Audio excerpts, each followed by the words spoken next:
বাড়ির মূল দরজায় কখনোই রাখবেন না এই তিনটি জিনিস। যদি এই বাড়ির মূল দরজায় এই তিনটি জিনিস আপনি রাখেন, তাহলে আপনাকে দারিদ্রতা ঘিরে ধরবে এবং আপনাকে দৌড়ে দৌড়ে ঘুরতে হবে। জেনে নিন কোন তিনটি জিনিস আপনি বাড়ির মূল দরজায় বা দরজার পাশে বা দরজার ভেতরে আপনি কখনোই রাখবেন না। ১ নম্বর হচ্ছে ঝাঁটা। এর ফলে কি হবে? দারিদ্রতা আপনাকে ঘিরে ধরবে, অলক্ষীর বাস হবে। ২ নম্বর হচ্ছে কাঁটাযুক্ত গাছ বা কাঁটাযুক্ত কোনো ফুল গাছ আপনি কখনোই বাড়ির মূল দরজায় আপনি রাখবেন না। এতে কি হয়?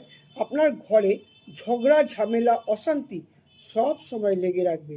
আর বাড়ির মূল দরজায় কখনো আপনি খালি কলস, খালি বালতি, জল ছাড়া আপনি যদি রেখে দেন, তাহলে আপনার ঘরে হবে অর্থনাশ।